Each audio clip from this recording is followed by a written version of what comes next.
Mayfield and Beloved presents Camp Here and There, Episode 7, The World of Goo.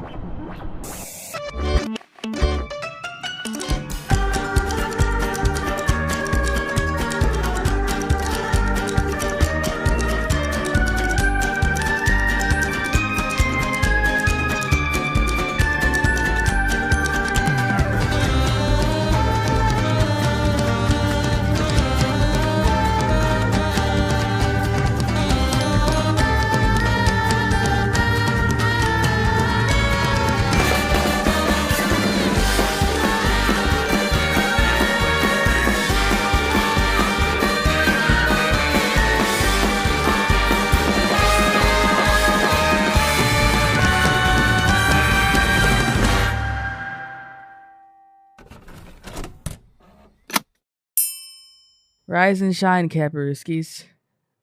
I must apologize. I'm feeling a bit less than the weather today, as they say. It's all that damned goo. Oh yeah, if you didn't notice, there's this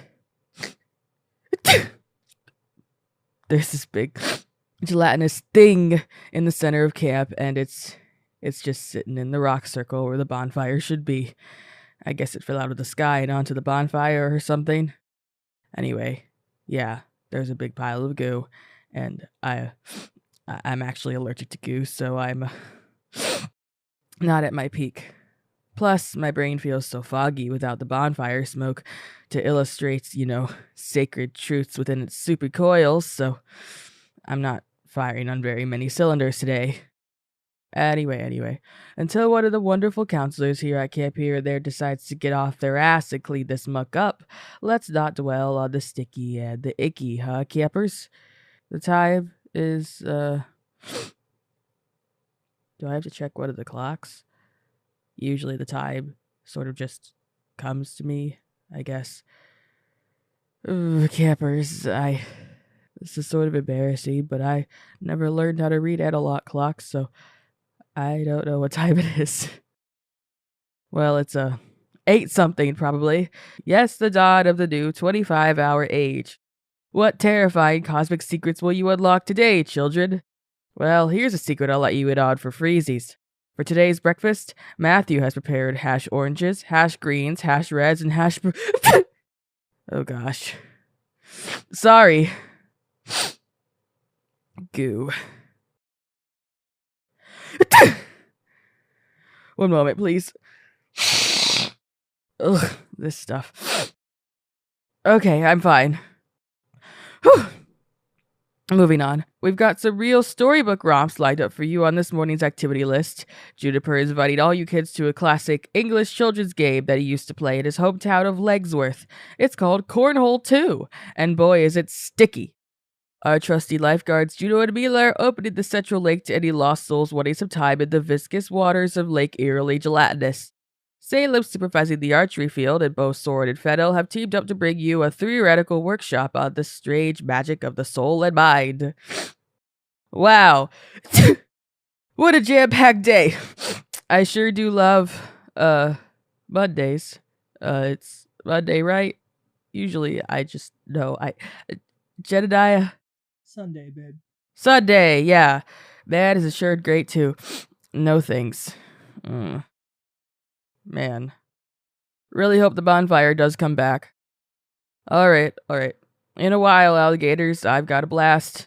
I've got a camper here by the name of Cindy Silicone whose lake lesions are just begging to be put on ice. Have yourselves a hearty breakfast.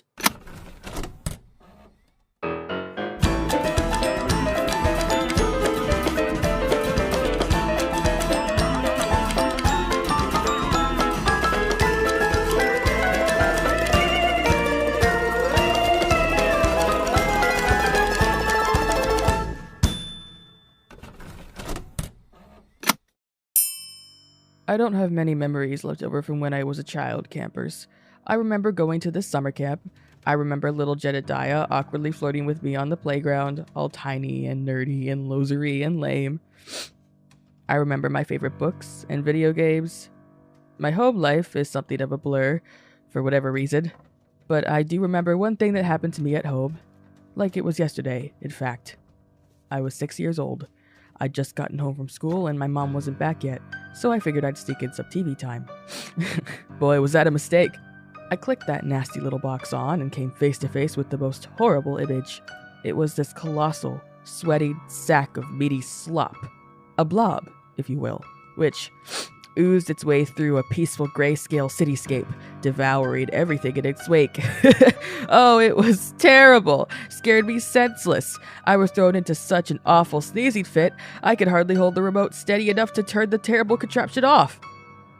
And ever since then, campers, I've not just been allergic to goo, but deeply, deeply perturbed by it. All that said, I assure you, my little trash raccoons, that my concern over the goo pile, which has smothered the Oracle bonfire, does not stem from a simple childhood phobia, nor does it stem from the admittedly disconcerting absence of my smoke field divination ability. I'm extremely concerned about the viscous invader at the center of Kit because it seems to me that, slowly, incrementally, over the course of today, the goo has been growing. Oh, none of you believed me at first.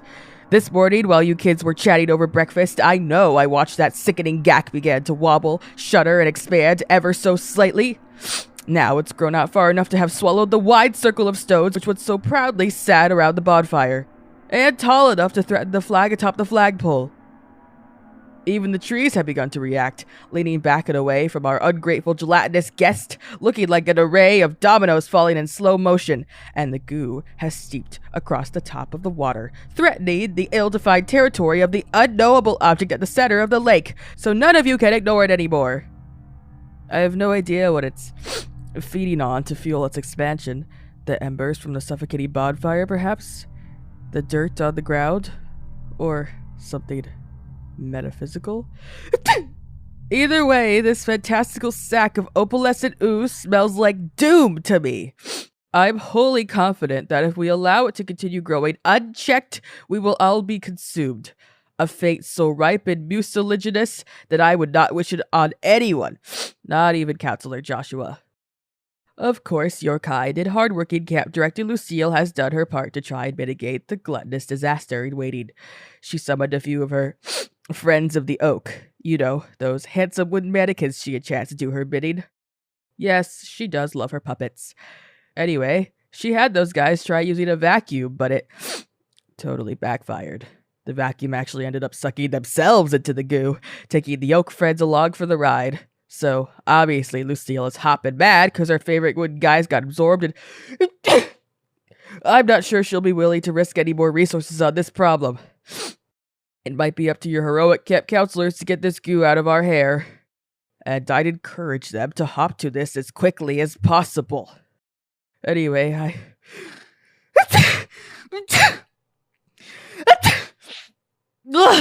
Goo! Children, I cannot tell you how much I hate goo. Lava lamps, the movie Flubber, the fluids that come out of your body when you're sad or injured, all of it repulses me. And I am sick to bastard death of not being able to breathe out of my nose and having to look at clocks to figure out what time it is. Do they have to have so many hands? I still haven't figured out which one is meant to measure millennia. Anyway. It's 12:87 now, I think. And boy, today really took its sweet time getting from breakfast to lunch, huh? As if Father Time himself is wading through a thick pool of gelatin. I don't envy the bastard. Today's lunch is a mixture of boiled crawfish, boiled shrimp, and toiled lobster.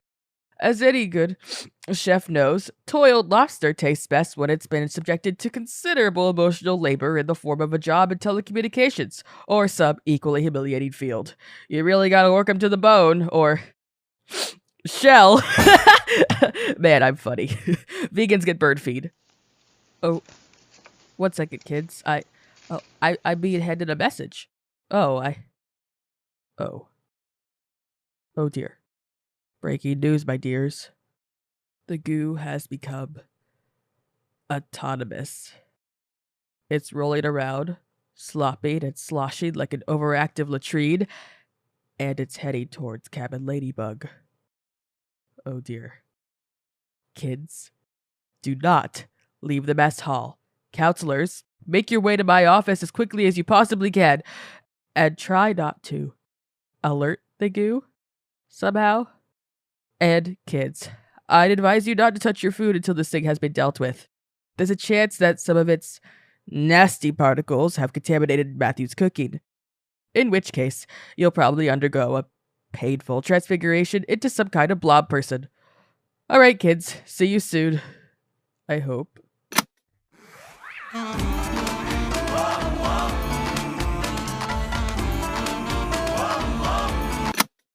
Campers. Campers! I apologize for interrupting your lunch a mere few minutes after my last announcement, but I've got urgent news and an even more urgent request. When I called your counselors to my office, our first order of business was a good old-fashioned brainstorming sesh in which we all talked over how to deal with this syrupy behemoth. Now, Camp Here and There prides itself on fostering a sense of unity, family, and above all, love between all the members of its staff, so as you can imagine, we treated one another with the utmost respect and care through this discussion. Every suggestion was duly considered before it was gently shot down, heartfelt compliments were offered and returned, we even held hands. And as we convened, the goo, seemingly bent on swallowing Cabin Ladybug, seemed to be growing at an exponential rate. It was at this point that a certain counselor, I won't name names, but it was Joshua, made a suggestion which the rest of us took to be stupid. Me, Jedediah, and Yvonne all told him, lovingly and politely, to shut up. And in that moment, I noticed something fascinating. The goo, which had to this point grown so colossal that the shape of the Cabin Ladybug had been entirely obscured by its lustrous heft, shivered, convulsed, and shrank.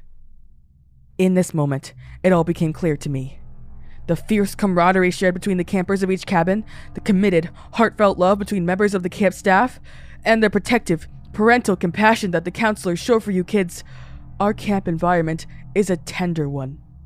And that is exactly why the goo has prospered. The gruesome growth of this glistening glop is fueled by love. And similarly, rudeness and antagonism serves to poison it. And tell me, my little arthropods, who on this earth is better at being antagonistic than teenagers? Oh, if I were as skilled at insult and injury today as I was when I was your age, I'd rule the world. Campers, we need you. Go now from your lunchroom tables to the center of camp. Levy your harshest, most blistering insults unto the goo. Unleash every ounce of your pent-up adolescent rage upon it. Pretend it's your parents, your teachers, the government, us. I'm quite certain that within one of those categories is someone who deserves it. But be sure to use only your words. We aren't sure you'd survive if the goo slurped you up, so keep your hands and feet away from it. Now hurry, rush outside and do your worst. We'll be cheering you on. Or not. We probably shouldn't cheer you on, but we'll be very proud in our hearts.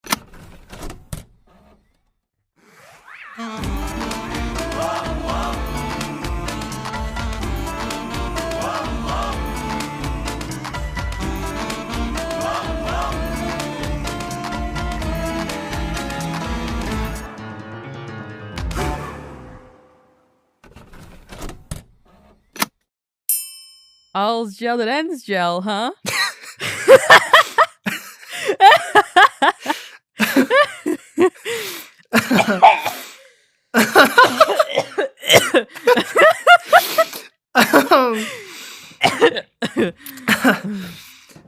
He spent an hour and a half coming up with that one.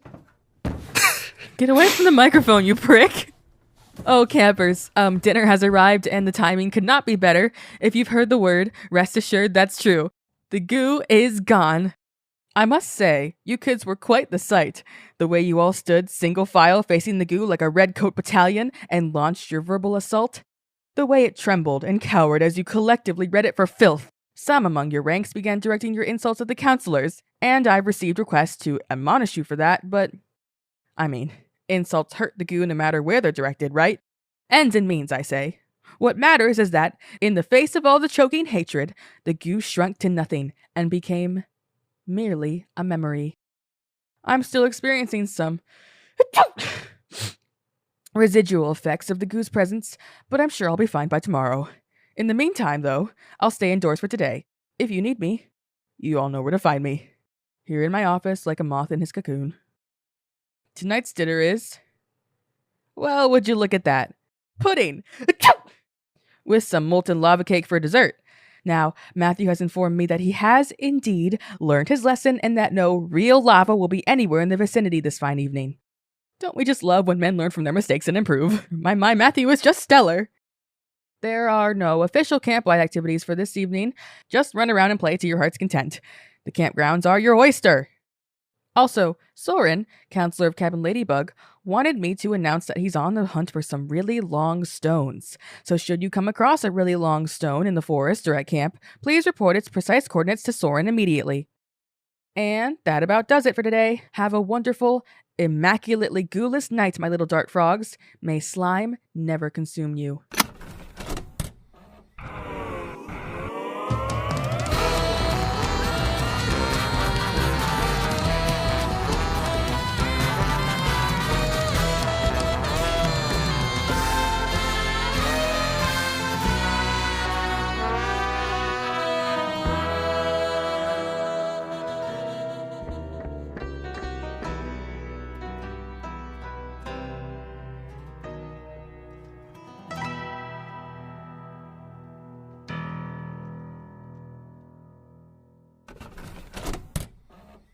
Now the ghost recorder gets to hear you verbally harassing me. Rethinking your behavior? Sydney, I'm not making fun of you. I just don't understand why you put a mushroom in your hair. Mushrooms clean the earth. I am the earth. Natural shampoo. Also, I try to be nice to them so that they're nice to me when I'm dead. Uh-huh. And it's cute, right? You think it's cute? It's bold, fresh, metaphorically. It is visibly not literally fresh. You could learn a thing or two from me, you know, about style. I'm okay. With your stupid little glasses and your stupid little khakis and your stupid little dress shoes. They're penny loafers. I'm gonna put puffy stickers on your lab coat. And that is why I keep my office locked. Okay, I'm off to bed. Will you be sleeping soon? Oh yeah, I won't stay up too late tonight. All right, well, I'll see you in the room. Good night, Sydney. Good night.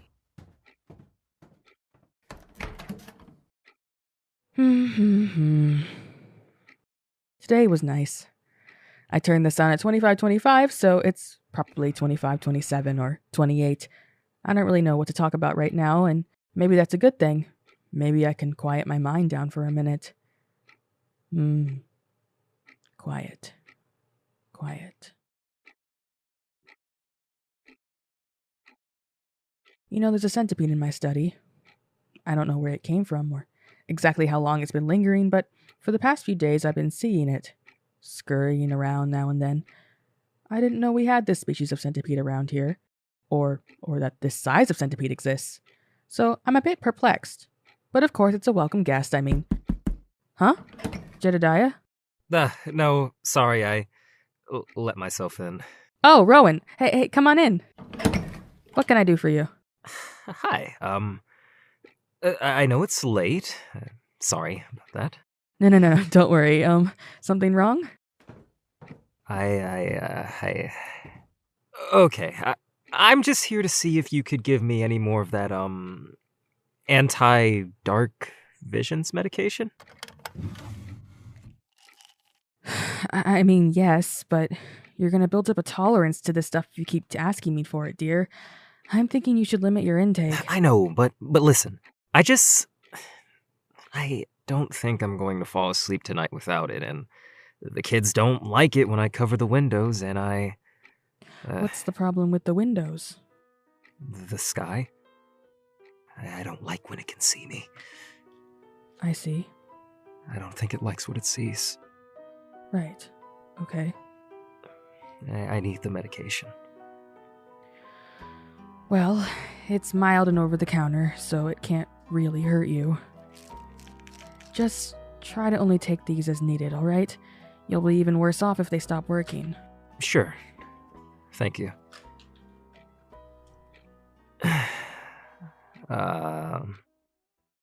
How are you? Oh, I'm okay. People have been pretty friendly today. It's nice to hear you talking, too. How about you? Well, I like working with the older kids. My cabin's been easy on me so far, all things considered. Which is good because I'm pretty distracted this summer. And it's always harder with just one person. I appreciate this, Sydney. I'm gonna get going, okay? Thank you. Okay, yeah, sure. Let me know if you need anything else, alright? Alright. Goodbye.